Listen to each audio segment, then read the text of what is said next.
বৃহস্পতিবার রাত ৯টা ২৮ মিনিটে ভবনের ১৪ তলার ওই কক্ষে আগুন লাগে। ফায়ার সার্ভিসের বাড়তি ইউনিটের চেষ্টায় রাত ১০টা ৩৪ মিনিটে তা পুরোপুরি নিয়ন্ত্রণে আসে বলে বাহিনীর নিয়ন্ত্রণ কক্ষের কর্মকর্তা মাহমুদুল হাসান জানান। বাংলাদেশ ব্যাংক খাতের নিয়ন্ত্রণকারী কর্তৃপক্ষ কেন্দ্রীয় ব্যাংকের ৩০ তলা ভবনের ১৪ তলায় বৈদেশিক মুদ্রানীতি বিভাগের কার্যক্রম পরিচালিত হয়।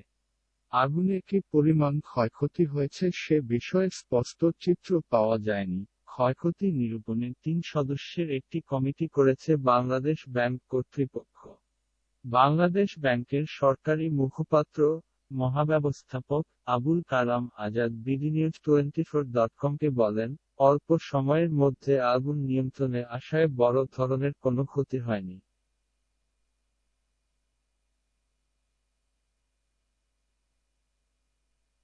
অগ্নিকাণ্ডের সময় ঘটনাস্থলে উপস্থিত বাংলাদেশ ব্যাংকের একজন যুগ্ম পরিচালক বিডিনিউজ24.com-কে বলেন, ফায়ার সার্ভিস কর্মীরা ১৩ ও ১৪ তলায় পানি ছিটিয়ে আগুন নিয়ন্ত্রণের চেষ্টা চালায়।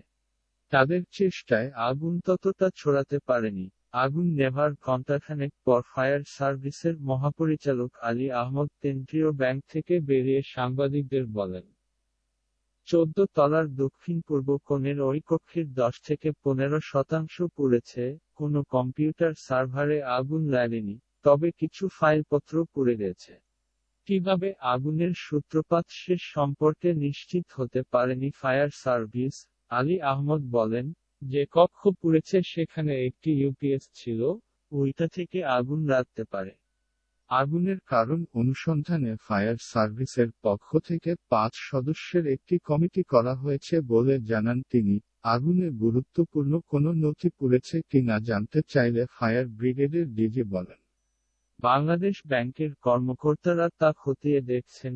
আগুন লাগার খবর পেয়ে অর্থমন্ত্রী আবুল মাল আব্দুল মুহিত ও গভর্নর ফজলে কবির দ্রুত বাংলাদেশ ব্যাংকে ছুটে যান।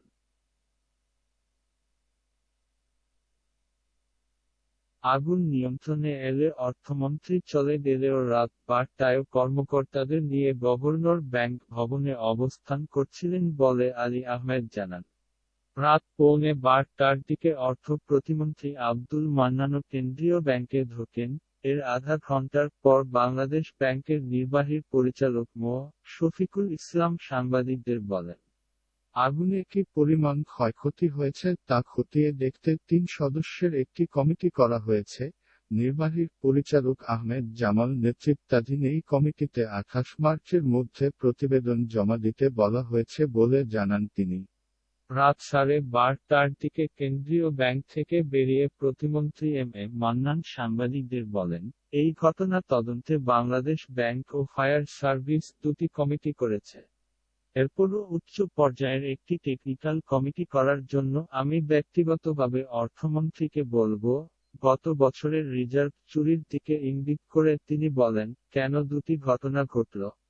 এর পিছনে অভ্যন্তরীণ কিছু আছে কিনা তা খতিয়ে দেখা প্রয়োজন।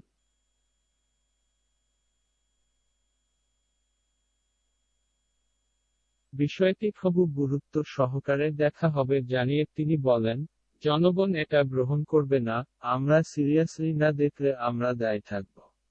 গত বছর ফেব্রুয়ারিতে সুইফট সিস্টেমে ভুয়া পরিশোধ অর্ডার পাঠিয়ে নিউ ইয়র্কের ফেডারেল রিজার্ভে রক্ষিত বাংলাদেশ ব্যাংকের প্রায় $১০ কোটি সরিয়ে নেয় হ্যাকাররা।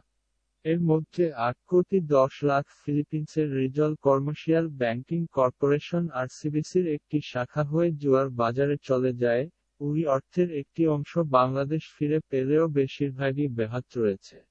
রিজার্ভ চুরিতে বাংলাদেশ ব্যাংকের কয়েকজন কর্মকর্তা জড়িত বলে তদন্তকারী সংস্থা সিআইডির শীর্ষ পর্যায়ের একজন কর্মকর্তা জানিয়েছেন। ডিসেম্বরে তিনি বার্তা সংস্থা রয়টার্সকে বলেছিলেন, এ ঘটনায় জড়িতদের শিগগিরই গ্রেপ্তার করা হবে।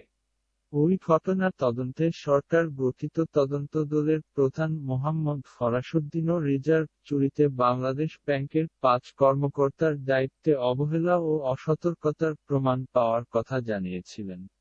তবে এ ঘটনায় এখনো কেউ গ্রেপ্তার হয়নি।